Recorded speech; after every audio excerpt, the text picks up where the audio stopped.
And for the Christian community as well. How can we live in this society being passionate, believing what we believe, being excited about our religion, and at the same time being able to share the future of this country. So it's exciting in particular to hear from the Muslim and Jewish perspective for something that really affects all of America and the future of America. And the JCRC-AJC, one of our key missions is to connect the Jewish community to the broader community, to the Muslim community, the African American community, the Hindu community, the Latinx community, all the communities around us, the Catholic community, Protestant. So it is exciting when we can make that connection in something that, in the very deepest place, is something that we share, a cause that we share. And I hope to hear tonight how much we share and the areas perhaps that we don't share, and how we can come together and discuss those in a productive way. So I'm very excited to be here tonight, and we'll start with introductions of our speakers. Thank you, Usher. Evening, everybody. I'm Brian Frank. I'm from JCRC-AJC. I chair the Muslim Jewish Initiative. I've been doing this for a while. Some of you may have seen me. I'll keep my remarks very brief.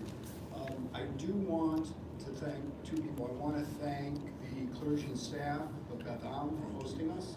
And for those of you who may have heard my comments, I apologize, but I made similar comments last week at the Muslim Unity Center, which is if every congregation was as willing to allow the other to come in and share their prayer space for programs like this, we'd have a much different world. So thank you. Thank you. Also want to thank the Ravitz Foundation, without which we would not be able to hold these lecture series. And I'm also very proud of the fact that at the time, AJC, before the merger, was the entity that actually made the shidduch between Professors Lupovitch and Khan. And now they are a kind of thing unto themselves, and they seem to be ubiquitous. They're everywhere. But tonight we're happy they're here. So I have the privilege of introducing both our speakers tonight. So if you'll indulge me for a few more minutes, I will then turn over the program to our speakers. Saeed Khan is currently in the Department of History and a lecturer in the Department of Near East and Asian Studies at Wayne State University, Detroit, where he teaches Islamic and Middle East history, Islamic civilizations, and history of Islamic political thought. Mr. Khan is also a research fellow at Wayne State University Center for the Study of Citizenship. He is adjunct professor in Islamic Studies at the University of Detroit Mercy and at Rochester College, co-teaching a course on Muslim Christian diversity. His areas of focus include U.S. policy, globalization, Middle East and Islamic studies, as well as genomics and bioethics. Mr. Khan has been a contributor to several media agencies such as C-SPAN, NPR, Voice of America, and the National Press Club. And we're happy to have him with us tonight. Our good friend Howie Lupovitch is currently Associate Professor of History and Director of the Cohen-Handow Center for Judaic Studies at Wayne State. He received a PhD in History from Columbia University and has taught at Cornell, University Colby College, the University of Western Ontario, and the University of Michigan, where he was also a fellow at the Franklin Institute for Advanced Judaic Studies. He specializes in the history of Hungarian diaspora Jews. He's the author of Jews at the Crossroads, Tradition and Accommodation During the Golden Age of the Hungarian Nobility and Jews and Judaism in World History.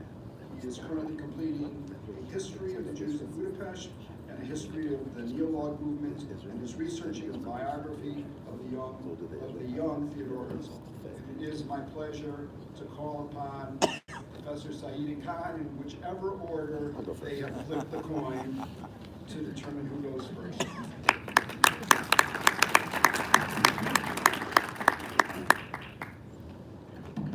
This one seems to work. Let's not take any chances. Good evening, everyone. Erev Tov. Assalamu alaikum. Welcome. I should also mention, thank you, Brian, for that very nice introduction. Thank you, AJC, JCRC, and the Muslim Council for sponsoring this event, and the Ravitz Foundation. I want to welcome all you here I should also mention that this happens to be my own synagogue. Hey. So in that room over there, I read the Torah every week. And I should also mention that Rabbi Lopatin, his wife grew up in this synagogue. She used to read the Torah in that room, which means, and I don't give this compliment lightly, that, you know, she was the best Torah reader ever to read Torah in this building, and she's a better Torah reader than I am, which, if I may say so, is saying something. I didn't mean to turn that into a compliment of myself. That's not how I meant it to sound. But anyway, it's always a pleasure. So this evening we're going to talk about the concept of the separation of religion and state, or commonly church and state, from a Jewish and Muslim perspective. And I think the first thing it's important to note is that from a Jewish perspective, and in case it wasn't clear, I'm going to talk about the Jewish perspective. I'll leave the Muslim perspective to Saeed. The first thing it's important to note that the whole issue of the separation of religion and state from a Jewish perspective is a relatively new phenomenon. For most of Jewish history, this was simply a non-issue, because for most of Jewish history, the idea of those two things being separate wasn't there. Let me give you a couple of examples. In ancient Israel, there really was no separation.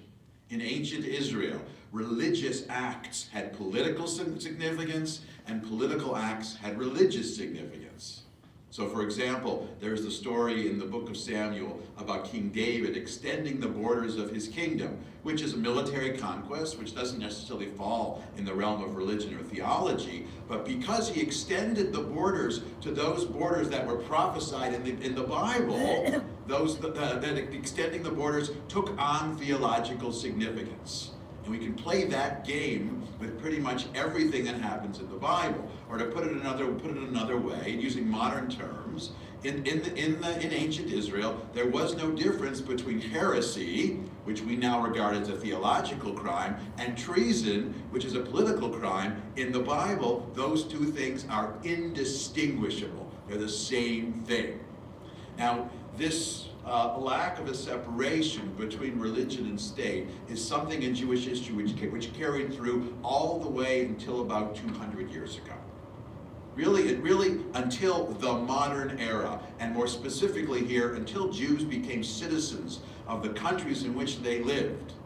This whole notion of a separation between religion and state was simply irrelevant, for the simple reason that whereas the modern state is really an amalgamation of individuals. Each individual in the modern state has a direct relationship to the state, or to put it in ordinary terms, when we pay our taxes, we pay it directly to the state. If not each individual, at least individual household.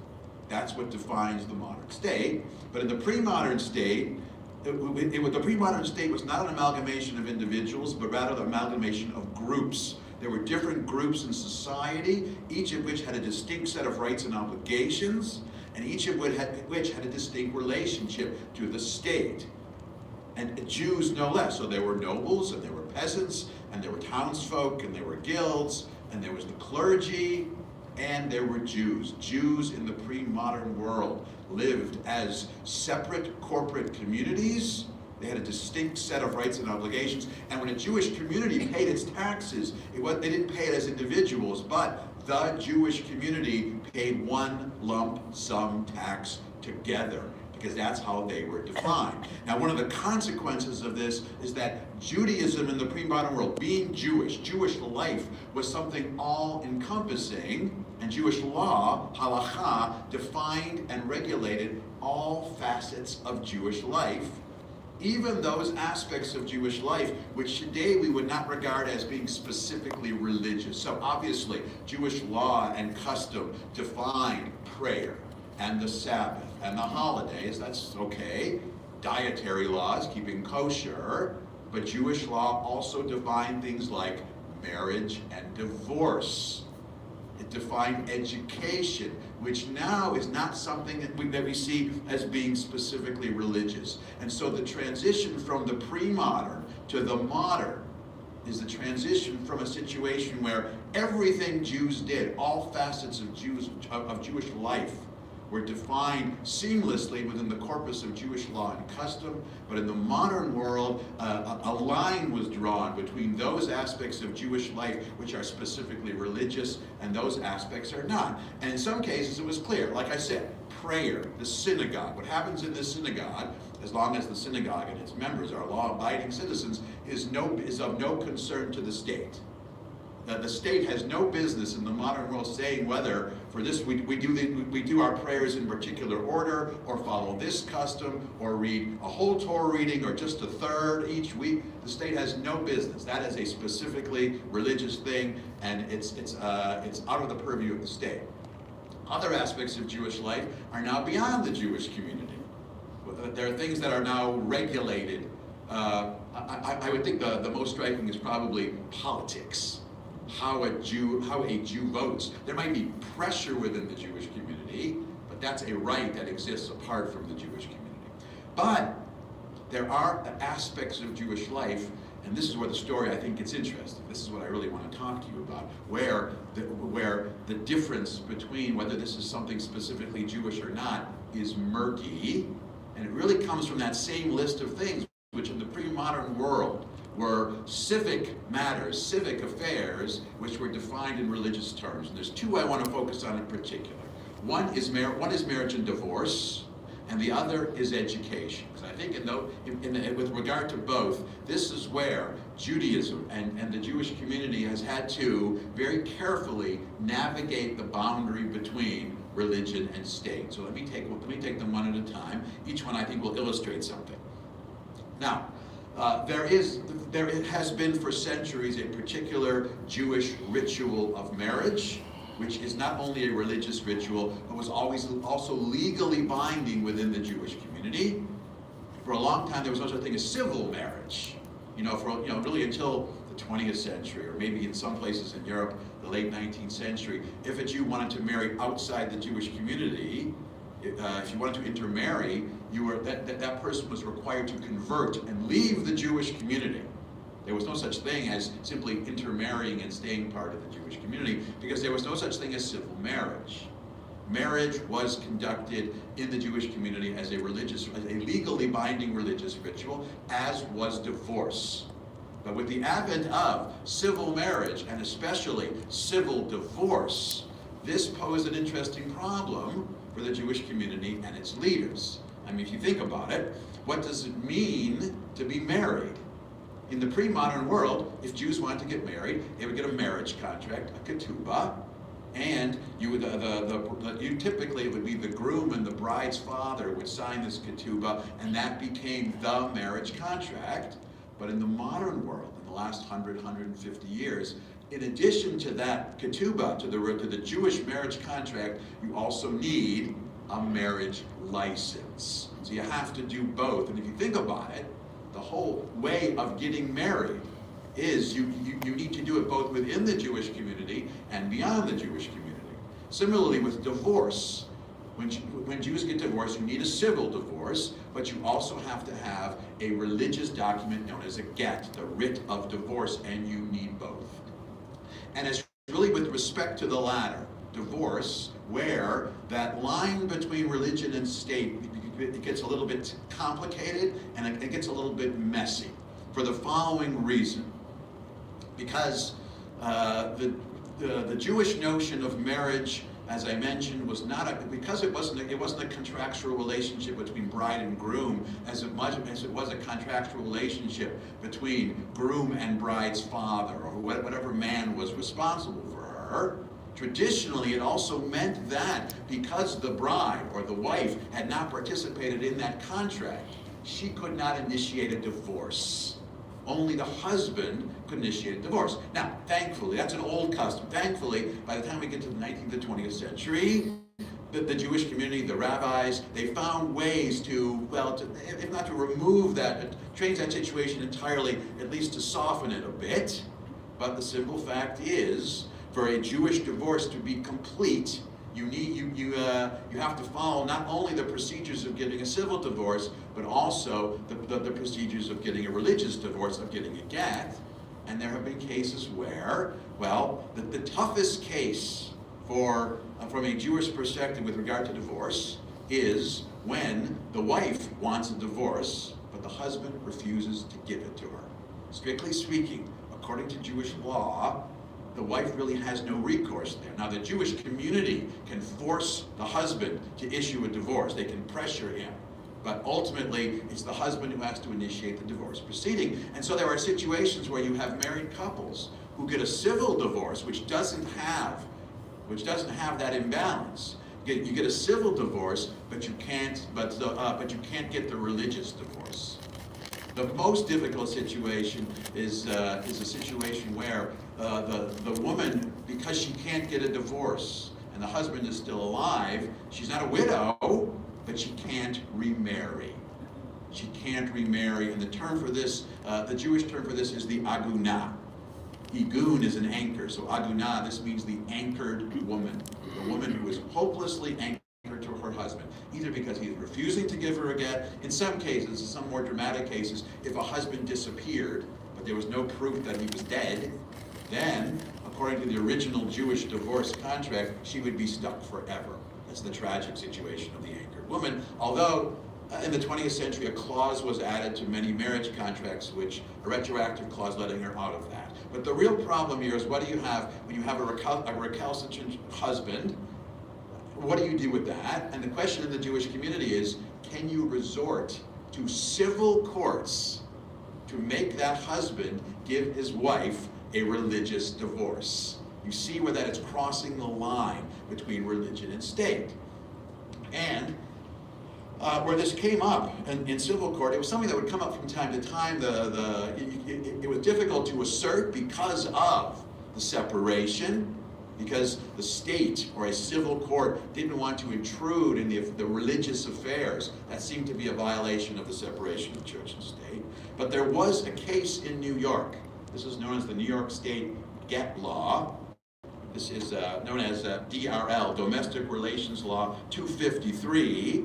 And the issue this addressed was in terms of removing barriers to remarriage. Let me read you Clause 2 from DRL 253, which says, quote, any party to a marriage defined in subdivision 1 of this section who commences a proceeding to annul the marriage or for divorce must allege in his or her verified complaint, first, that to the best of his or her knowledge, he or she has taken, or that he or she will take, prior to the entry of final judgment, all steps solely within his or her power to remove any barrier to the defendant's remarriage following the annulment of a divorce, and 2, that the defendant has waived in writing the requirements of the subdivision, meaning that this civil ruling said that for a civil divorce to be granted, no barriers to remarriage can remain for either partner, which means that if the refusal to give his wife a get meant that she could not lawfully remarry according to Judaism, and the husband was not seen as having fulfilled the terms of the civil divorce. Now that is a very clever way to get around this separation without leaving a Jewish woman high and dry in the situation of divorce. The problem with that, with DRL 253 from 1980, is while it sounded good in theory, there were no means to enforce it.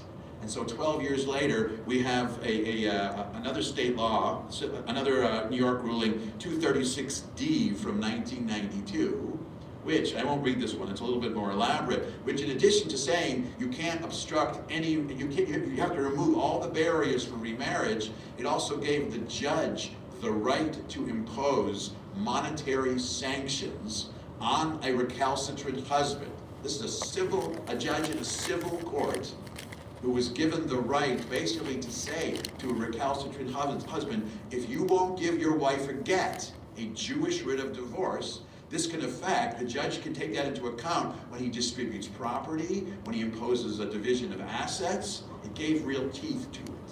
The point being that by 1992, certainly in New York State, a way was found to make that dual nature of Jewish divorce workable for both husband and wife, without treading on the separation of church and state.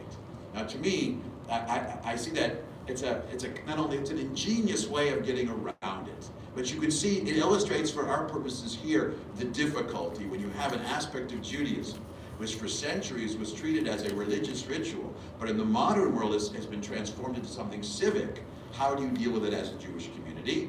And how do you deal with it while still recognizing the separation between religion and state? So that's the case of divorce. I think even more interesting, maybe a little less dramatic, but more interesting, is in the realm of education, of Jewish education. Now, Jewish education for centuries prior, in the pre-modern world, Jewish education was largely Jewish. It wasn't all Jewish. Jews were always learning non-Jewish things, but the central aim of Jewish education was, first of all, Jewish literacy for children. And by literacy, I mean not just in terms of a Jewish language, but a basic knowledge of Jewish ideas and Jewish beliefs and what it meant to live as a Jew. But also it meant instilling Jewish values. And look, as long as Jews were living as separate communities, it wasn't that big a deal. It was pretty, there were schools that were better, there were schools that weren't as good. Ashkenazic schools tended to be more insular. Jewish schools everywhere outside the world of Ashkenazi Jews tended to be better and broader and more inclusive. But the point is that the issue wasn't really there until we get to the 20th century, especially in 20th century America, because that's when Jews, and especially American Jews, encountered public schooling. Simple fact is, in the pre-modern world, non-Jewish schools were not much of an issue because most Jews weren't allowed to go there. Most Jews were excluded from attending. But once Jews were allowed to attend public schools, or whatever their equivalent in Europe was, a gymnasium, a Realschule, a Normalschule, an École, whatever it was, here we have an interesting problem, because the goal of a public school education is education, and getting into college. It has nothing to do specifically with Jewish values or Jewish literacy. And so for the Jewish community, the question came up. Yes, the Jewish community in America was certainly a great supporter of public schools and loved the idea that their children, boys and girls, could go and get a first-rate education in public school and be ready for college. But what does that mean in terms of Jewish education? How do you make sure that children attending public school come away with a first-rate or a decent Jewish education? This has been a significant problem for over a century. And there were several attempts tried. First of all, I should say that in late 19th century Europe, the first Jews who experimented with this were German Jews and English Jews, Jews in Europe, who they would be going to non-Jewish schools, which may not have been public schools, might have been Christian schools, an Anglican school in England, or a Catholic school, or a Lutheran school, or whatever. And in Europe, there wasn't as clean a separation between religion and state. So it was still, and certainly in a parochial school, it was possible to teach religion and theology. You could teach the catechism in Catholic schools. And so what would happen to Jewish students in Catholic schools, first in Europe and then even sometimes in America, is when the rest of the students were learning Catholic theology, the catechism, the Jewish students would be given a separate course on Judaism or Jewish theology or whatever. They would bring in a local Jewish teacher, a local rabbi, and teach it that way. It wasn't great because it was only about an hour a day, and one of the most difficult things to teach Jewish children in that limited amount of time in terms of Jewish literacy was language. It turns out that Hebrew literacy is an important prerequisite to Jewish literacy. So that worked a little. It didn't work great. That was not an option. Even that was not an option in America, however, because in American public schools, where most Jewish children went, the idea of teaching theology was an absolute violation of the First Amendment, so it wasn't an option. So instead of that, what American Jews experimented with is what we would now call Hebrew school, or afternoon school, or Sunday school. And for the last 120 years, the whole enterprise of afternoon school for Jewish children to teach them something about Jewish apart from public school has been tried. And look, and don't get me wrong, all agree that this has been a noble effort, but in terms of assessing the results, usually winds up, depending who you ask, somewhere between limited success and disastrous failure. For the simple reason, the teachers were good, the effort was there, the heart was there. First of all, in terms of pure logistics, after school is difficult. Children are tired after school. It's hard to keep their attention. Secondly, public school, especially in high school, what would keep children's attention is that it mattered. You needed to get good grades to get into college. There was no such, let's call it, incentive when you went to afternoon school. If you completely bombed out in Hebrew school, there really were no consequences other than maybe your parents were disappointed. And if you could deal with that, you were free and clear. But it really didn't work. It had, well, let's say it had limited success. So a third alternative was found, and this was the day school movement. And the day school movement, this is a whole Jewish enterprise of creating parochial schools. It is a form of a parochial school where you have half a day general education, half a day Jewish education. It has been successful in the sense that the general part of the Jewish day school was not acting like a parochial school. In some ways, was acting like a public school, wanting to be accredited, wanting to make sure that the general education provided by the school, provided by this Jewish school, would get the kids into college. They would be ready. They would meet the state standards for public education, and they would prepare the children to go to college. This is the difference between, let's say, a day school and a yeshiva. Now, there's also the yeshiva day school, which is another interesting hybrid and another story. Now, the day school movement was successful in the sense that it did find a way to educate children both within the framework of the Jewish community, or to meet the standards and the aims of Jewish education, while also taking advantage of the possibilities of general education and competing with the public schools, but also managing to keep it separate. And here also, the separation between religion and state, it takes place within the school. I'll give you an example. We'll take the day school I went to was Hillel Day School, which is right here in Farmington Hills. And at Hillel Day School, and I believe this is still true, if you are a general education teacher, you must be certified by the state. You must meet all the prerequisites for a public school teacher, if you're a math teacher or a science teacher or whatever. If you are teaching one of the Jewish subjects in the school, you don't have to do that. I mean, the people hiring you they're going to apply other standards. Are you knowledgeable? Are you a good teacher or whatever? To put it another way, I have no degree in education, so I could not be a history or social studies teacher at Hillel Day School, even though I do know a little bit about history. I couldn't even be a Jewish history teacher unless Jewish history was defined as a Jewish and not a general subject. I could not teach at Hillel Day School as a general teacher. I could only teach there as a Jewish teacher, as a Jewish studies teacher. That's the line.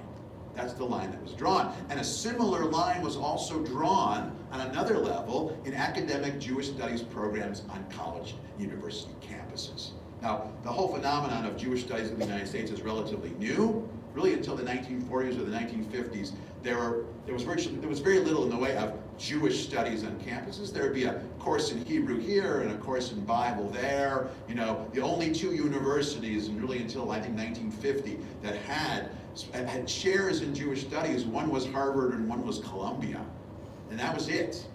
Now, they were Jewish subjects taught, but they would be taught as part of other departments. Then there has been a proliferation of Jewish studies programs across the country, including our own, Wayne State University, of course. But here's the trick there. The standard or the rule for teaching academic Jewish studies on campus is you have to make sure that the Jewish studies courses and topics that are being taught are not taught in a religious context or from a religious point of view. So if there is a university course in Bible, let's say, you can teach Bible as literature, you can teach Bible as ancient history, you can teach Bible as philosophy, but the minute you want to teach Bible as some kind of guide for Jewish practice, that gets difficult. And usually the university is going to push back. And that's pretty much true of most subjects. Now, it's an interesting twist because the Hebrew language, in the 20th century was reinvented within the Zionist movement as a secular language, along with the emergence of something called secular Jewish culture. And secular Jewish culture, while it was created for a different time and a different place, has facilitated the efforts of American Jews to teach Jewish subjects without crossing that line between religion and state, to teach Jewish subjects in public schools. It's because as long as you're not teaching it as religion or as theology, it's okay. In fact, I'll give you an example I remember from when I was a kid. I grew, back in the 1970s, I had a bunch of friends who went to Southfield Lathrop High School. And at Southfield Lathrop High School in the 70s, and I don't know if this is still true, well, it's not there anymore. I don't know how long this lasted, but you could take Hebrew as a foreign language course at Southfield Lathrop High School. Now, when we learned Hebrew at Hillel Day School, that concern for traversing the boundary between religion and state was not there. So you learn Hebrew, you would learn to read the prayer book, you would learn to speak Hebrew in a modern way. It was Hebrew in all of its complexity. When you would learn Hebrew at Southfield Lathrop, from what I understand, this is Hebrew as a modern spoken language. You're learning the language of the state of Israel, so it's a modern spoken language. You would read secular Hebrew poetry, or if you read something, a Hebrew text which was religious in nature, you would only be reading it as a piece of literature or as a piece of history. So it's really in the area of education and in the area of divorce where we see not only the challenge of navigating the separation between church, between religion and state, but also I think those are the places where Jews as a community have figured out how to do it. And so where Jews wind up in the 21st century is they're able to live in a society which expects that separation to be made, but within that situation, Jews are able to continue to live with one foot in the world of the Jewish community and one foot in a broader mainstream American society with that separation in between, but navigating the separation so that both feet can be rested comfortably and seamlessly. Thank you. Thank you very much.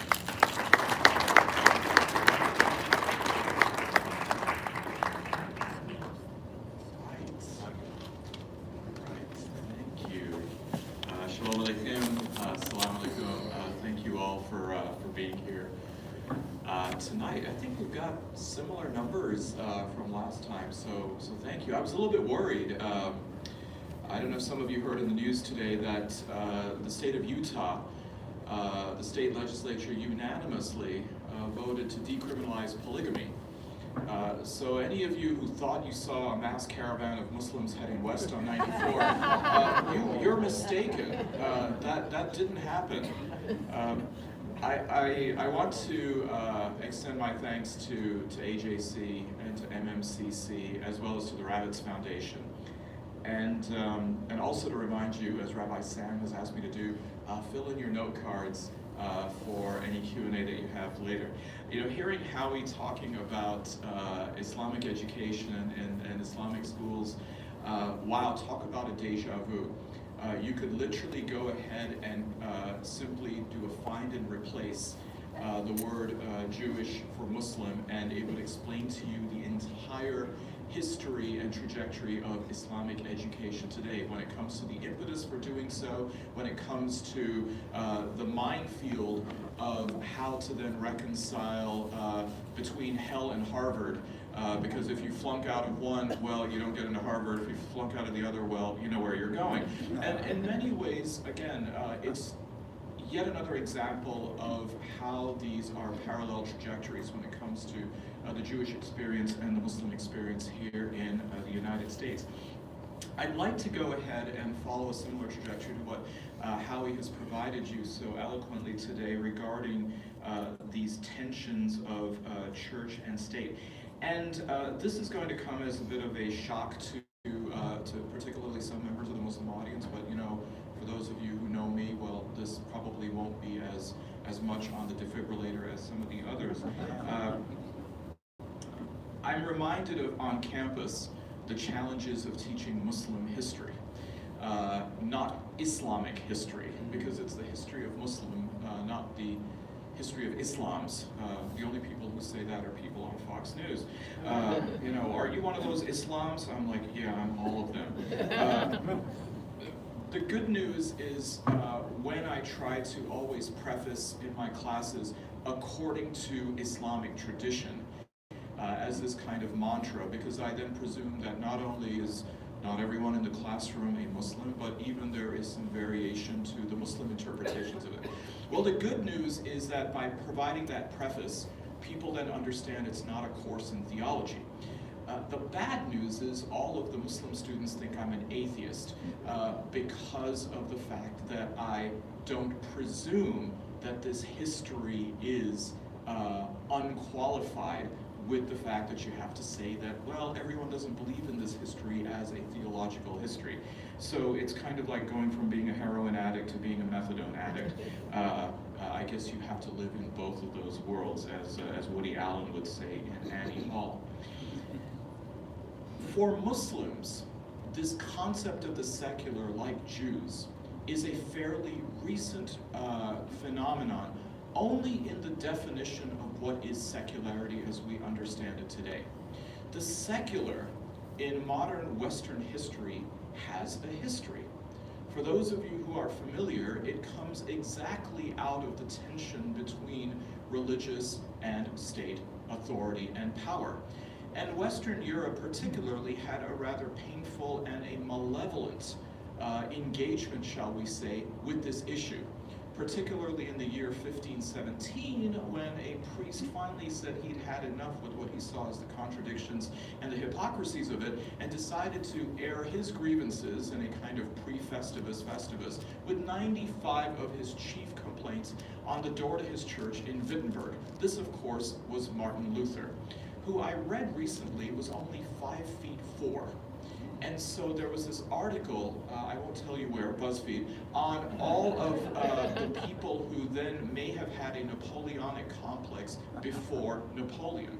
Of course, as you know, it's unfair to go ahead and impugn Napoleon for his relatively short height of 5'6". He was exactly the same height as Winston Churchill, but nobody ever accused him of having a Napoleonic complex.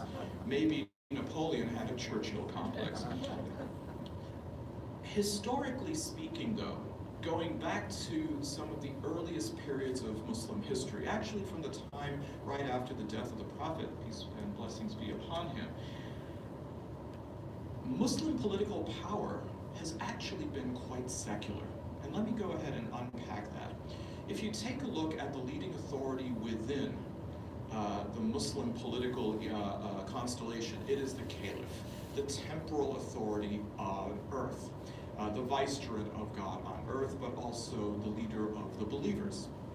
If you take a look at what the caliph's portfolio is, it'll seem shockingly similar to you. It's Article 2 of the United States Constitution, when properly implemented.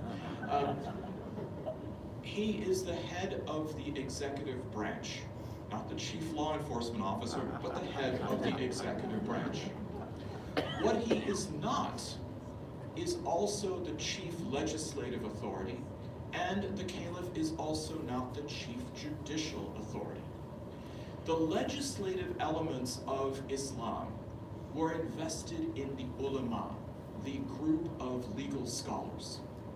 The judges, who would then be responsible for the adjudication of the laws, would be the qadis, the judges.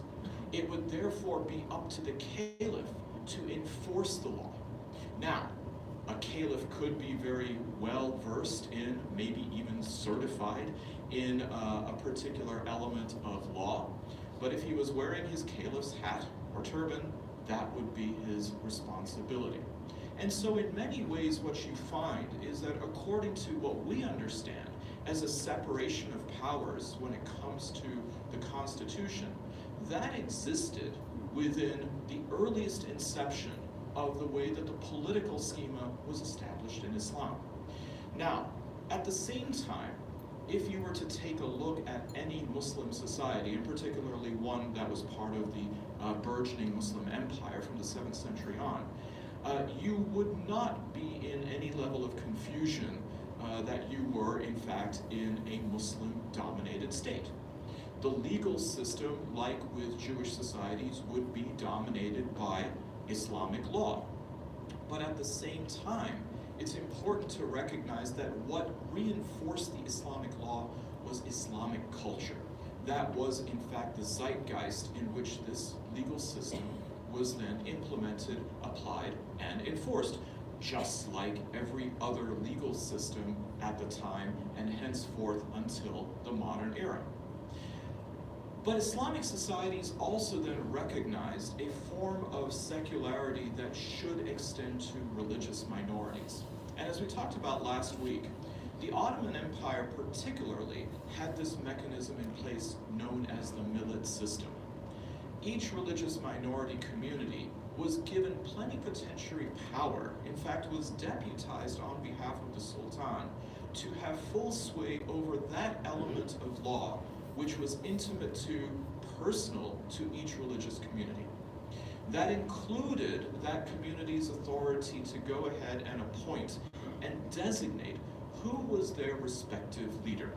It would not be incumbent upon, nor would it be appropriate, for the Ottoman Sultan to then designate who was going to be the chief rabbi of Salonika, who was going to be the chief Coptic patriarch or pope in Alexandria, who was even going to be a marjai taqlid, who was going to be a high-ranking Shi'i Muslim official in a place like Tehran.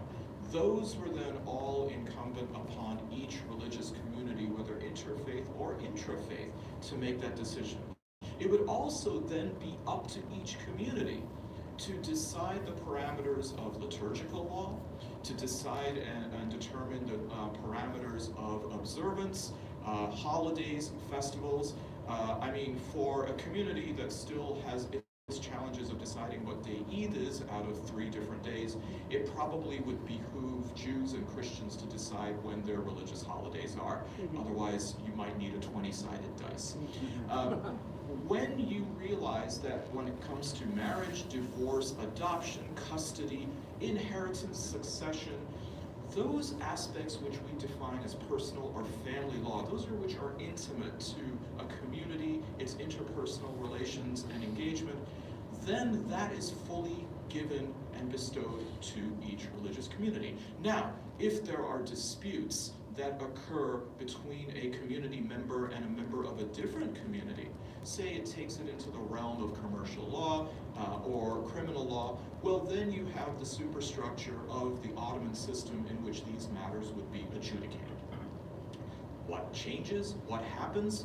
Our good old friend colonialism. As colonialism starts to seep in to Muslim societies, either passively or sometimes with a little bit more force, we find that Muslim communities become overwhelmed and in fact detached from the organic evolution of their own legal systems. As things are coming fast and furious, and particularly when some of these states are bringing conditions and preconditions for engagement, we find that there are ruptures in the development, the interpretation and analysis of Islamic law. And one of the coping mechanisms is for many of these regimes to appropriate, sometimes in whole, legal systems from Europe. And so we find that, for example, in the case of the Ottoman Empire, the full adoption of the Swiss civil code, in some cases Italian law, in some cases the Napoleonic code as well. And so we now have an amalgam of a bunch of different legal systems which are inorganic to the legal system as it has been developing since the past 1,200 years within Muslim society. Part of the problem isn't necessarily the copyright, who owns the law or who developed the law, but the recognition that law itself has a history. And the legal systems of Europe were very much a product of the contextuality, political, cultural, economic, and yes, even religious and post-religious, of the European experience, to then supplant them and expect them to fall into place perfectly, even imperfectly, naturally or unnaturally, into the Ottoman context was a recipe for disaster. And we find that in many Muslim countries today that are the inheritors of the colonial era, it is still a matter of now playing catch-up. And at this point, there is so much of an intertwining of these legal systems to their own legal system that we find that it is taking a big challenge to tweeze it apart. Imagine, if you will, a ball of Play-Doh, which is not quite hardened where you can then separate the different colors, but one that is still malleable enough that it's tough to take the pink out of the blue, out of the white, out of the green. That explains in many ways the legal system in many Muslim countries. But now we're also talking about a phenomenon of Muslims living today as minority communities in the West. And how do they then navigate this issue of religion and state? Well, sometimes it's not very smooth. And of course, there's quite a bit of pushback in ways that seem to be at best arbitrary. For example, just this past week, we have a situation out of the United Kingdom. A Muslim couple that was now filing for divorce was trying to get recourse in the British court system. And the British court came up with a ruling that seemed to really knock them back on their feet. They had to announce or notify the lady seeking a divorce that her Islamic marriage was invalid, that the courts did not recognize her Muslim marriage, that because she had not also taken the step of having it registered in a civil manner, that this was null and void, and therefore, I guess, and the good news is, well, there's no marriage to go ahead and nullify, but at the same time, all of the rights that she was seeking and the recourse that she was seeking were also now thrown to the wind. Now, the fortunate thing is in the United States, we don't have that issue. And in part because the United States and the US Constitution, thanks to both the doctrines of comity and the full faith and credit clause, will recognize marriages that occur as what are called foreign judgments or in foreign jurisdictions. There's not the need to go ahead and then sign up again or have to, heaven forbid, renew one's vows, because that gets expensive. Not because the actual paperwork takes a lot, but it's another party. The whole issue is, I am a cynic. There's that other denomination of Islam, not Sunni and Shia, called cynic. The problem that occurs in Great Britain is not one that is met here. Now, that doesn't mean that every marriage or every divorce or every marriage contract will be accepted in the United States. There is a public policy exemption. If, for example, the dower rights of a woman are made so infinitesimally small that she would not be able to have what would be considered a reasonable property settlement, or in another way, if she has abdicated her property settlement, that will not be enforced. The divorce, yes, but there will be a re-examination of some of the other issues. And it's fortunate in the American system to have essentially what's known as a line item veto. The courts can go ahead and enforce what is kosher, halal, and what is not. And in many ways, this dance around the church or religion and state dichotomy, and as some might argue, perhaps a false dichotomy, because essentially we do have very much a Christian context of America's civil religion in which to work, is something that Muslims will have to contend with both today and moving forward. And I'd like to go ahead and use a couple of examples here to talk about, and some of these are, well, you know, we're all friends, so we can talk about them. Estate planning. How woke are Muslims when it comes to needing things to be religiously compliant? I remember several years ago, there was a newfound interest in an Islamic will. And couples would come to estate planning lawyers and say, we are good, observant, God-fearing Muslims. We have to get that disclaimer out. And we want our estate plan to be done in an Islamic way. And lawyers who were familiar with Islamic law would say, great, tell us who's still alive in the family. It's not that macabre, but it's important to know who is alive. And so people would say, well, the lady would say, my mother-in-law is alive and my father-in-law is not. I have a son and 2 daughters. And the lawyer would go ahead and then draw it up, and he says, oh, okay, your mother-in-law's alive? Well, then she's going to go ahead and get this much money, or percentage. And then the son will get this much percentage, and the daughters will get this much percentage, and you get 1/6. And this is where, for those of you who still remember vinyl records, the needle gets scratched right across the record. And she said, I'm sorry, did you say 1/6 on top of everything else? Oh no, just 1/6. And she said, yeah, you got any other options? And in many ways, this whole notion of choice of law becomes fascinating. Now, to be fair, the percentages that I just mentioned have a lot to do with one very important prerequisite, that the sociological apparatus under which such percentages and succession were to be meted out does not exist here. There was a presumption that, according to the sociological model of those percentages, certain people were not only alive, but they had obligations which would be enforceable by the state. Now, you roll into court today for probate, and you tell, for example, a father-in-law, well, you're getting 50% of your son's estate, but you've got a moral obligation to go ahead and take care of his widow, and all these people will be like, yeah, okay, I'm moving to Utah. There is no enforcement mechanism for that. So, of course, now Muslim scholars are re-examining and re-evaluating what is the probity of having an insistence on that level of exercise of freedom of religion if the apparatus isn't there to enforce it. It is quite a double-edged sword. Now, on the other aspects of freedom of religion, and to see in the American context where an awful lot is permissible, you see Muslims trying to exercise this in much the same way as other religious groups or members of communities will.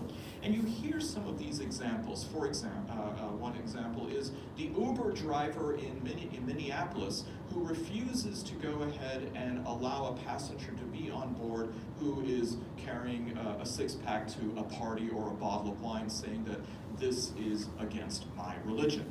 Similarly, with a grocer who will refuse to handle pork because he or she says this is in violation of my religious sensitivities.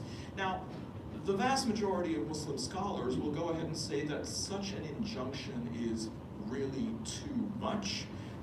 There isn't anything that is even really within the orthodox construction of saying that you can't actually hold a bottle of alcohol, or that you are somehow or the other a coyote because you're helping transport it and contributing to the delinquency of society.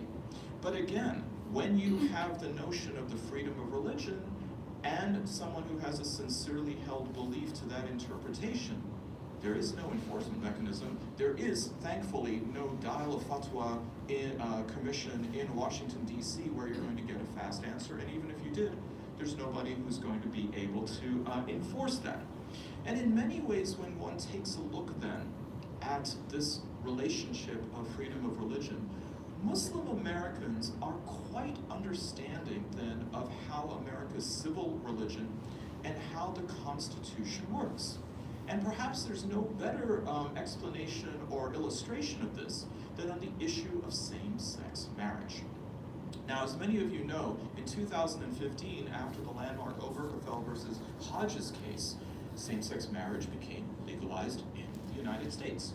Now, theologically speaking, of course, it is indisputable that homosexual conduct is considered to be a grievous violation, as is anything that is considered to be extramarital sexual relations. So this would fall into the general purview of what is known as zina.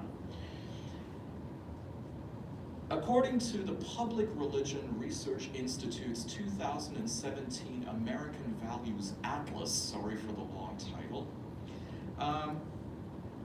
how many Muslim Americans do you think oppose or support same-sex marriage? Just throw out a number. 20. Majority. 50% what? Oppose or support? You just threw out 50%. Nice try. 60% support. 60 support? 12 support? So actually, it's 51% of those surveyed are okay with same-sex marriage. 39% oppose it, which is actually quite a shift in 4 years from 2013, where 51% were in opposition, and a similar 39% were in support. So that's quite a transformation in the 2 years prior and the 2 years from Obergefell versus Hodges. Of course, members of the Muslim American community are a little bit surprised. They blamed us on the millennials, like everybody blames everything on the millennials.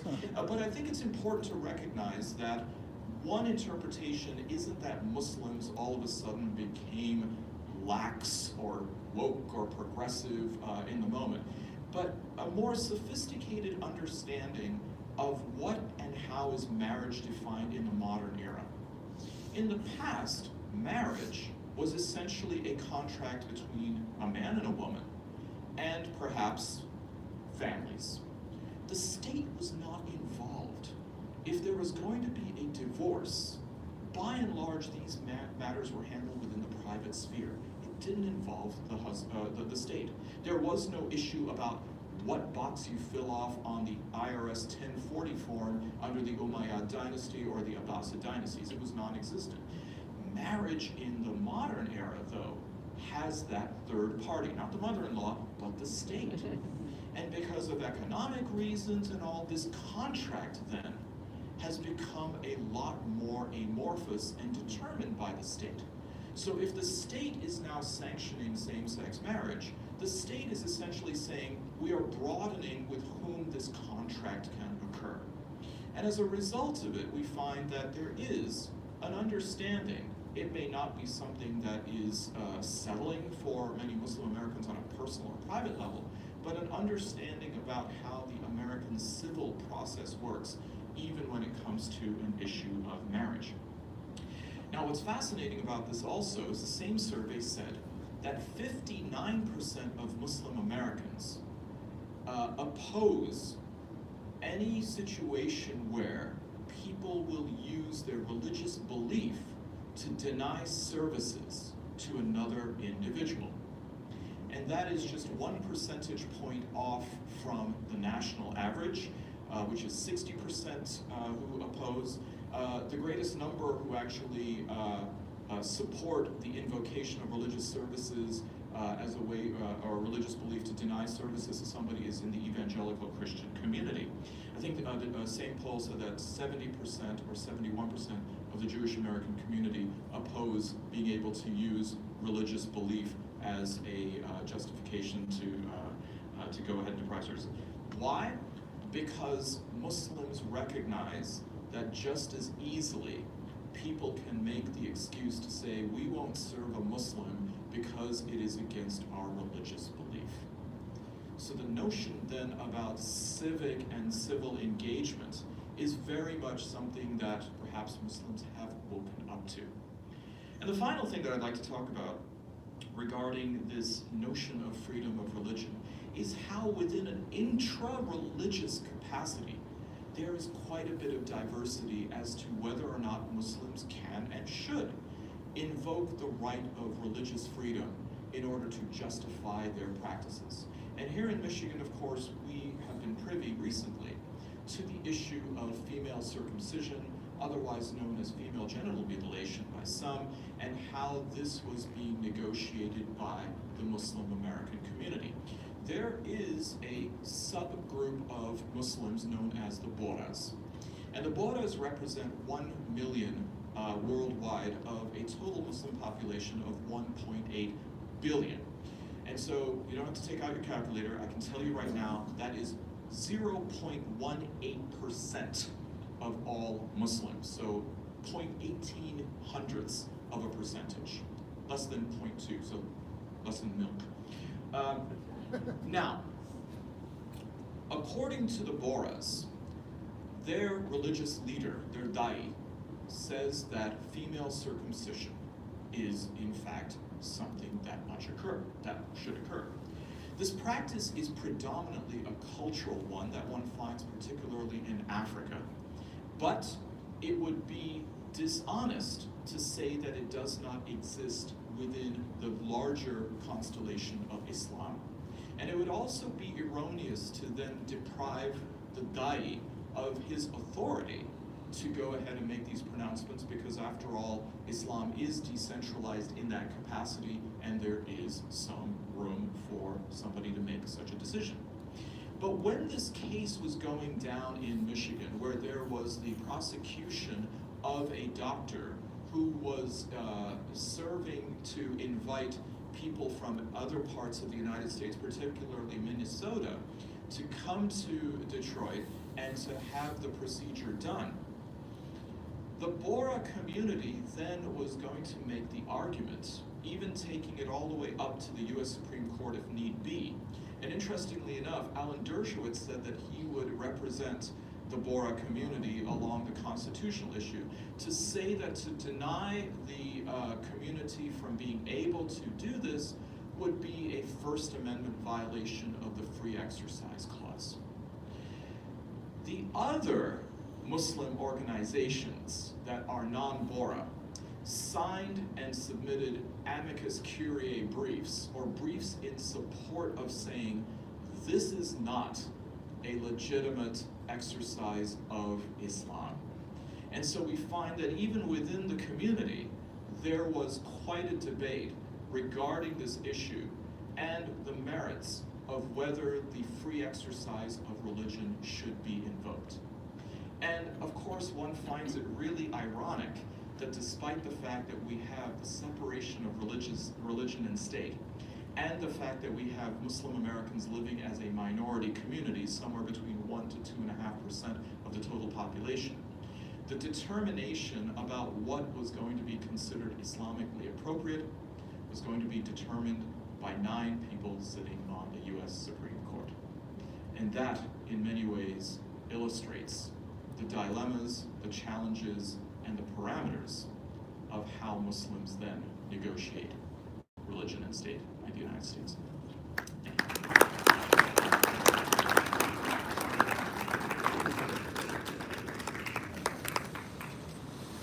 We are ready for questions. And give your cards to Sam. Yeah, please, if anyone has any questions, please just raise the card a couple times. Here we go, right here. We have one right here. I'll take this.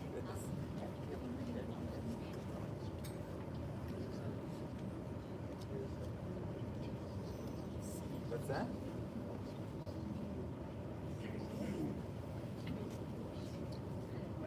I would like to welcome Dr. Hadidi, representing the Michigan Muslim Community Council.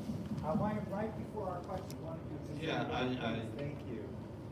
I really would like to thank the congregation of Beth Rabbi, our friends here for hosting this event, and would like to thank our partners with Jesse, RC, and AGC. I'm sure Brian, I'm not sure she's here. Our distinguished professor, Howard, and Saeed.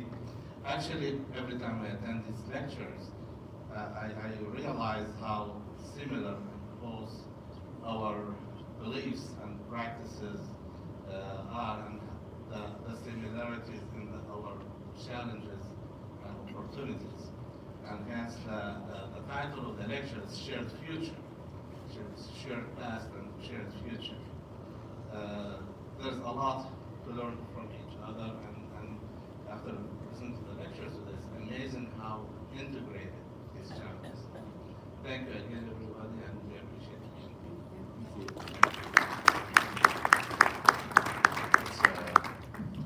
Let's look at some questions.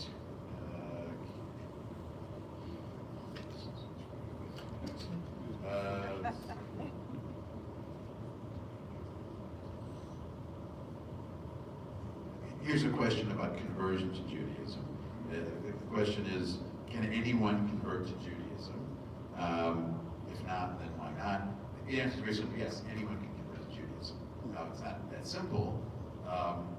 probably really since the 300 CE, the Jewish community has become increasingly selective as to who can convert, only in the sense of making sure that this conversion is sincere, not done for some other reason, some practical reason. So the beginning of the process of converting to Judaism is being refused 3 times. If you want to convert to Judaism, you go ask.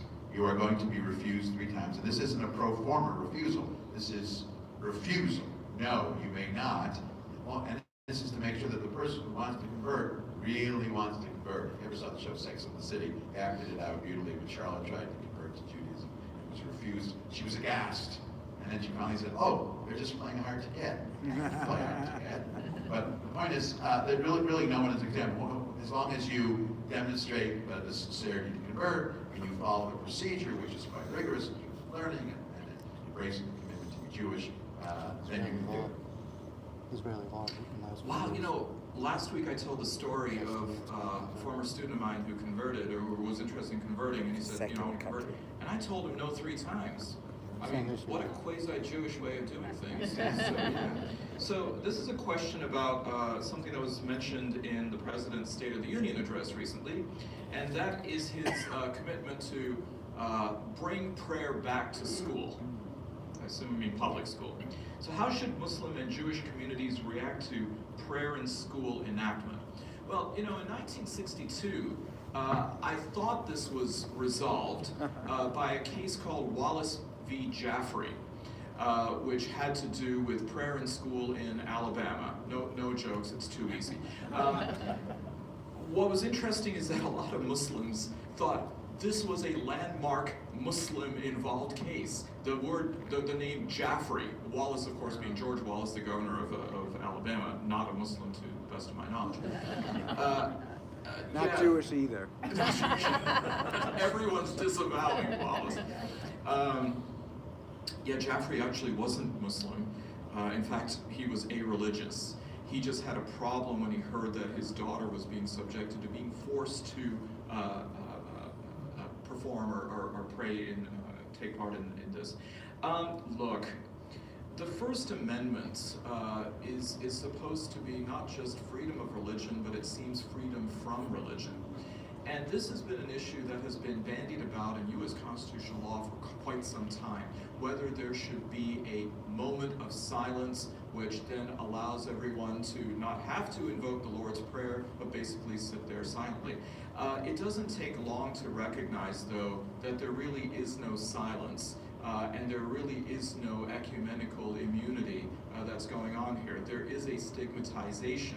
And by the way, this issue of prayer in school happens every day in America, particularly in the more homogeneous rural communities out here. When I was in high school in Lapeer, we had a series of ceremonies and events leading up to commencement. And one of them was known as baccalaureate. Well, so I show up in my gown, my graduation gown, not a thobe, and what I realized then as I walk in is it's a full-blown religious convocation. We're not just talking about a prayer and then you get on. We're talking the whole thing was a Christian ceremony. And then I realized, wow, I kind of been duped. The only reason that I really showed up is because, and this is where it got a little bit sneaky, that was a way for you to get your yearbook before they were going to be generally passed out. I'm like, wow, what a dupe.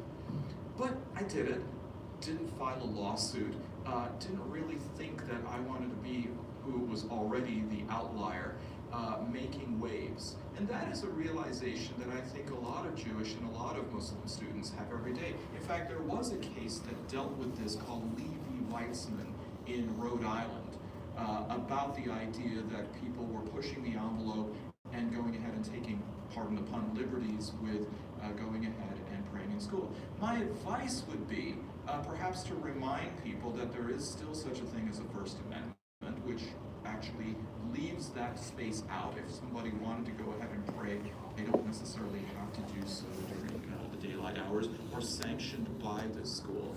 But at the same time, there's the realization and the pragmatism that that might be easier said than done. And just one small caveat on that.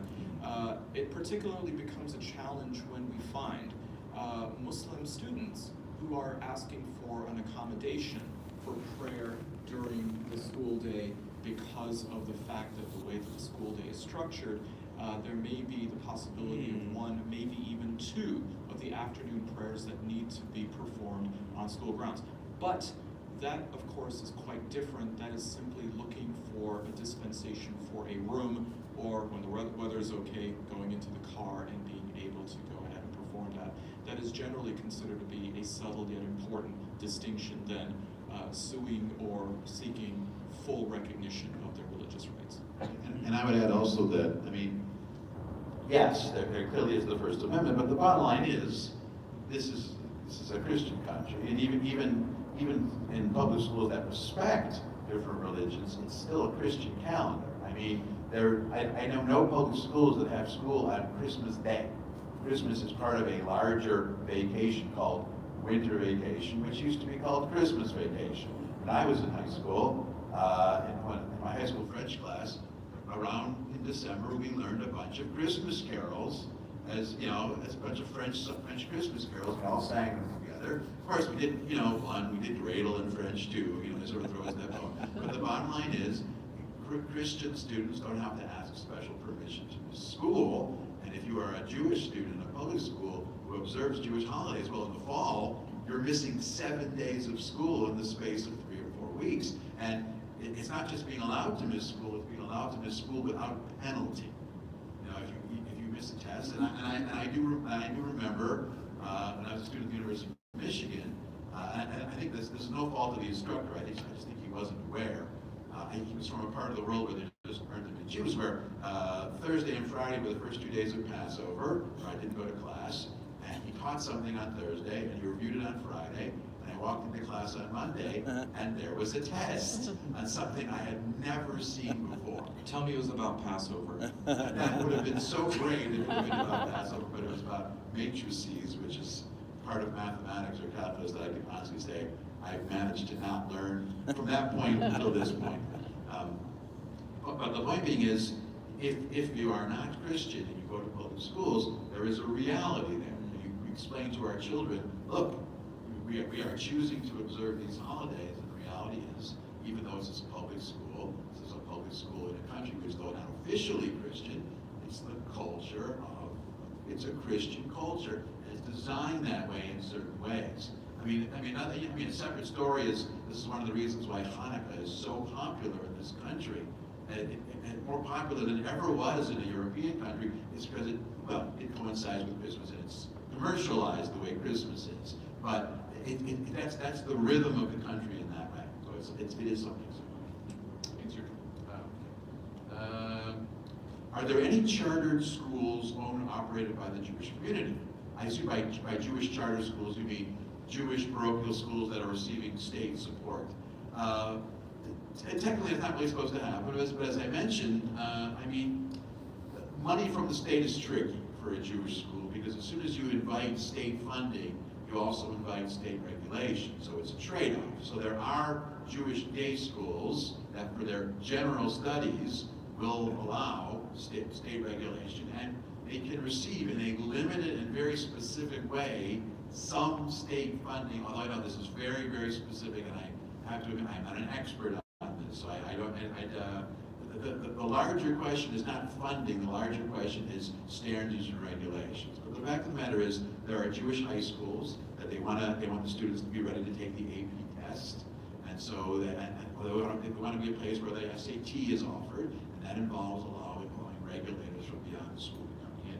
But as far as a formal Jewish charter school, I think this is something that there are Jewish schools, particularly I would generalize and say particularly Orthodox schools, that they would like to be able to get state funding for a parochial Jewish education, but they've struggled to do it. That they tend to support, in some Orthodox communities, they will tend to support politicians who will promise them state funding for some version of a charter school. If you are a politician who is canvassing in an Orthodox neighborhood, let's say in Brooklyn, something like that, one of the ways you could hook that community, you could hook them hook, line, and sinker, is this is one of the promises you can make. We will give you state funding for school, for buses, for other things like that. It is, well, if not crossing the line or blurring the boundary, it's coming dangerously close to blurring the boundary. It's a problem. But I would say on the whole, the American Jewish community, beyond being supportive of public schooling, is uncomfortable with that. The American Jewish community, and especially the non-Orthodox community, and segments of the Orthodox community, much prefer that the separation be clean and be complete. That there are private Jewish schools. They are private, and they like the fact, the Jewish community likes the fact that it's private. Well, isn't that happening up in Rockland County? Well, Ramapo. Yeah, in Rockland County, they are trying to. NAACP. They're always looking for ways to funnel the money in without it being a First Amendment violation. Big court case now. Well, remember, I mean, there's another clause in the First Amendment that tends to not be as prominent as the ones about press, the religion clauses, and speech, and that is the right to assemble. And so this notion about people coming together in a community, coalescing as the Orthodox Jews in Rockland County, should they therefore be penalized for congregating, so to speak, as a congregation? I mean, this is why constitutional law is much better than tax law, with all due respect to any tax lawyers out there. So, okay, so this is a little bit of a... There's one follow-up here about that. Just a little bit more about the conflict between the yeshiva world in the greater New York area and the education department of New York City and New York State. And here I think the wrinkle on the issue is there are communities where the majority, or at least a significant part of the population, is not only Jewish, Orthodox, but also not using the public schools. Most of them are going to one private school or another. And these are communities that are saying, look, in this community, we're all paying school taxes here, and none of us are benefiting from these school taxes because none of us are going to these public schools. Wouldn't it be more logical or lawful or sensible or something for some of these public funds being taxed by an entire community not using the public schools to be channeled over to a Jewish school? And I mean, look, the constitutional answer is no. I mean, you're a citizen of this country. We as a nation have made the decision that we are going to support public schooling whether we're using them or not. So the fact that every single person in town is not using the public school is largely irrelevant, but there are communities that are trying to make it relevant and trying to argue it differently. But I think this is a fight they're still waging. They haven't won it yet. And I would say the vast majority of American Jews would be very uncomfortable if they did, but also very nervous because, as Saeed alluded to, the separation of religion and state goes hand in hand with the protection of religious freedom. And if you threaten or you mess with one, there's a possibility of messing with the other. Well, I think what's fascinating is then how, and it's not limited to religious institutions, but particularly since that's a subject for tonight, how religious institutions may voluntarily or willingly cede the separation between religion and state when they think it's benefiting them more than it is costing them. And this has to do with the all-hallowed 501c3, nonprofit tax-exempt status. I mean, it is a reality, it is the bane of some institutions' existence, but nonetheless, I don't know a single Muslim organization, mosque or school that doesn't strive for this. And I think that it's important to recognize what is going to be the overall impact of this on how it is internalized. And I'll just give you a quick example. I give this as a quiz to Muslims. I said, all right, you want to build a school, an Islamic school, or a mosque. What's the first thing you do? Now, God bless them, the very well-intended say, well, we pray for it. I'm like, okay, got that. What's the next first thing you do? And they're like, oh, well, we got to go find some land and all. No. You get your $60 and you go file your articles of incorporation in Lansing. That is the very first thing that you do. You name your registered agent, your address, and the next thing you wait for is the ability now, once you have that certified, to run down and get yourself your 38 number. You got your tax ID number, so now you can open up a bank account. Now you're on your road to legitimacy. After that, you go ahead and you fill out the rather laborious form for your 501c3, and you file that with a copy of your bylaws, naming your entire corporate structure, as well as maybe even a copy of the Constitution. That goes, and you sit there, and now you pray that that thing gets a preliminary approval, okay?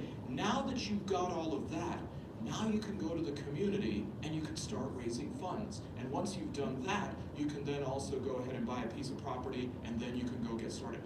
Before you have laid down a single brick for that mosque, you have now put your entire religion through the corporate model of America. And that comes with a price. So the very idea that Islam gets corporatized before you can create a single institution is going to have a net effect on how people internalize that, how it then sets up issues of administration where you have board authority compared to clerical authority, and you're off to the races. Now, you don't have to do any of that. You can have full control over what you want to do. Just give up that 501c3. And it's kind of like in Willy Wonka and the Chocolate Factory, where the lady's husband has been kidnapped, and the kidnappers say, okay, well, we'll release him if you release your whole box of Wonka chocolate bars. And she says, how long do I have to think about it?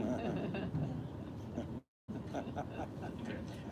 So should I go with this? Okay, so these are actually related to each other. Can you address the appropriate religious response to areas where civil law may infringe on religion in these areas? Permitting abortion, not discriminating against homosexuals, requiring a woman to remove the veil for her driver's license photograph. And that's actually the second one. How can Muslim women handle in U.S. court the covering of her face? Well, let me go ahead and handle this one first. The rule about showing your face is actually a religiously neutral imperative. It is so that the trier of fact, the judge or the jury, can see the demeanor of the person's face when he or she, well in this case she, is testifying, because that is a critical step in the rules of evidence. So if somebody is then going to claim that this is a violation of one's religious exercise, one has to understand that the rule that upon which this issue is based is religiously neutral. And we found that time and time again, this has been something that has been resolved and adjudicated by the courts. In some situations, particularly where it seems as though there's a certain frequency of this happening, there have been the allowances of what is known as a religious accommodation. And again, according to constitutional law, religious accommodation can occur if it is narrowly tailored for a significant purpose to be served, and it is not seen as being too cumbersome. But the onus becomes on the individual to go ahead and make that case, not the responsibility of the court systems. On the issue of abortion, the Islamic notion of abortion differs from the dominant debate, which is heavily centered within Protestant Christianity. So in that sense, there is clearly a misalignment between what Muslims would think and what the broader, as I said, debate is.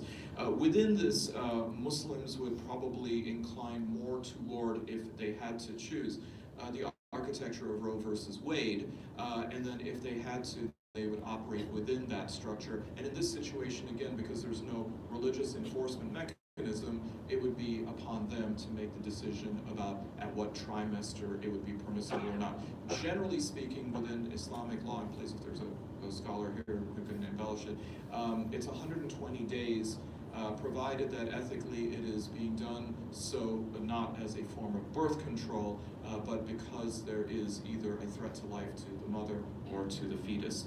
Regarding not discriminating against homosexuals, again, as I said before, I think we see that the statistics seem to point toward the idea that Muslims do not favor the discrimination against homosexuals for the fact that they are homosexuals, and certainly would not invoke their religious freedom as an excuse to go ahead and do so. And yeah, that's actually all. Well, I'll just add about the issues of abortion and the issues of, what's the other one? homosexuality, LGBT. From a Jewish point of view, it's similar in the sense that from a Jewish point of view, when it comes to abortions, the health of the mother is physical and mental health of the mother is paramount, and if at any point, much of the pregnancy, if that's threatened, abortion is not only fine, but in some cases, encouraged or even required, but also not as an a priori form of birth control, although birth control from a Jewish perspective is permissible, just not in that fashion. And so insofar as Roe v. Wade is not saying, it's not requiring abortions, it's simply allowing a woman to choose for abortions. Judaism has no problem with that. Now, there are some circles, there are some, I would say, more orthodox circles and ultra-orthodox circles where, for a variety of reasons, I think they tend to be, let's say, less enlightened about the Jewish perspective on abortion. They tend to have a narrower view. They tend to be subsumed with the commandment to be fruitful and multiply, and somehow they see an abortion as a violation of the commandment to be fruitful and multiply, when even within Jewish tradition itself, there's a standard for, according to the Talmud, how many children, what's the minimum standard for the number of children a married couple needs to have in order to fulfill the commandment of to be fruitful and multiply. Either it's 1 boy, 1 girl, or it's 7 boys and 7 girls. Either one of each, or 7 of one and 7 of the other. So one of each is obviously the easiest way to do it. But that's not a law. That's sort of like a homily. The notion is there's no minimum standard. I mean, there's a sort of general vague notion of the more the merrier. But there is no hard and fast Jewish position against abortion. The debate over homosexuality right now is it's unfolding differently in different communities. The further you go to the right in the Jewish community, the less tolerance there is. Although I would say the Jewish community as a whole is more tolerant across the board now than it was a generation ago. As it becomes something less, less seemingly menacing or exotic or unusual, or it seems like some sort of disease which doesn't so much anymore. It's easier for a greater and greater part of the Jewish community to accept it. And now the big question is really not, can someone who's a member of the LGBT community be welcomed into a congregation? The real question now is, can that individual be ordained a rabbi? And the questions there are a little different. It isn't the actual practice or the being, but the rabbi is seen as a kind of role model or a kind of exemplar. And even if the Jewish community is going to tolerate or allow it, do we want to give the impression to young people that somehow this is an exemplar or an example to be followed? But even that is probably 5 or 10 years out of date. The difference between the Jewish attitude towards homosexuality, even when I was a kid, between now, I mean, it's very, very different. It's changed. The Jewish community is following the larger trajectory of progressive society. Are the Muslim imams in the United States able to influence the Muslim opinion on treatment of Jews? Yes, no, and maybe. And let me go ahead and unpack that. Imams hold about the same extent of authority as their congregants will give them. If they find wisdom in what they say, or in this current zeitgeist, if they affirm and corroborate a pre-existing conceit that they have, then they'll go there. Otherwise, as Oliver Wendell Holmes said, I mean, we live in a world with a marketplace of ideas, and people seem to want to gravitate, not a priori, but a posteriori, toward those opinions to which they have. The silo complex that we find. And unfortunately, or fortunately, with social media, it is not very difficult to then go ahead and find an opinion that already exists if one wants to go ahead and have that affirmed. On the topic, though, of the treatment of Jews, as far as my experience, and I mean this is of course more anecdotal than anything else, I have yet to find a sermon that I have experienced in the United States, or frankly anywhere in the world, that has impugned or maligned Jews. In fact, far more commonly, I will find a sermon that will include Jews along with Christians as members of the people of the book. Those who are of the scripture, those who are the equal or the co-equal custodians of the message of monotheism. And like I said, I mean, there are 3 things that then bind Jews and Muslims as well as Christians. There's food, faith, and family. the idea that each nourishes a different component. It is faith that nourishes the soul. It is family which nourishes the heart when they're nice to you, and food which nourishes the stomach and the body. And all three are permissible when it comes to Jews vis-a-vis Muslims. So the idea that your wife cooks you a meal and she's Jewish, and all of a sudden you're going to be anti-Semitic seems as though it is off kilter from a standpoint of some inherent pathology. So as a result of that, I think you'll find far more of that being the scope and the scale of how imams will speak. Now, at the same time, I think we have to be intellectually honest that there is a political component that some imams will then go ahead and assert when they have the bully pulpit. And in this situation, I don't think that imams are much different than clerics from other religious traditions. And this is where you find, unfortunately, where the political will be ahead of the skis of the theological, and they will try to then invoke some element of the Quran or the prophetic tradition in order to justify a pre-existing political sentiment that they have. And that, again, is a matter for, hopefully, the congregants to listen critically and make a decision to say that this seems to be out of bounds from the totality of what the religious scripture says in its treatment and in its engagement with the Jewish community. And I think that cuts both ways, because in the Jewish community there are issues where there are elements of the Jewish community that try to read a political point of view back into Jewish tradition. But the simple fact is that Judaism is neither conservative nor liberal. Judaism is Jewish. And I think that's something that Judaism puts on. People think one more. Okay. I'm out. I'm out too. Okay. I did it. Dr. Habibi, Brian?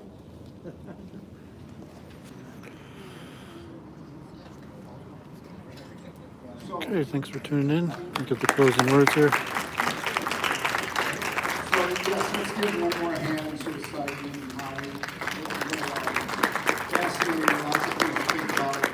I'm sure I'll stay with you for a few days. It always stays with me. I want to welcome you to join us next week with Mahmoud when we will be at Wayne State University.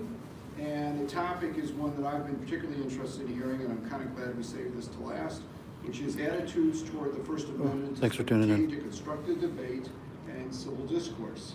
Obviously, topical in so many respects. So please join us next week. And it's at Wayne State. You can look us up on the website, get the specifics. Hope to live stream that also. It's a great location and a little bit different groupings of folks, a lot of younger people, and I think that adds something to the discussion as well. So thanks for being here tonight, and look forward to seeing you out there. Same time. All right, thanks very much. Dr. Habibi, the last I word. I would like to also thank the very dynamic and wonderful young man, Rabbi Sam. Yay.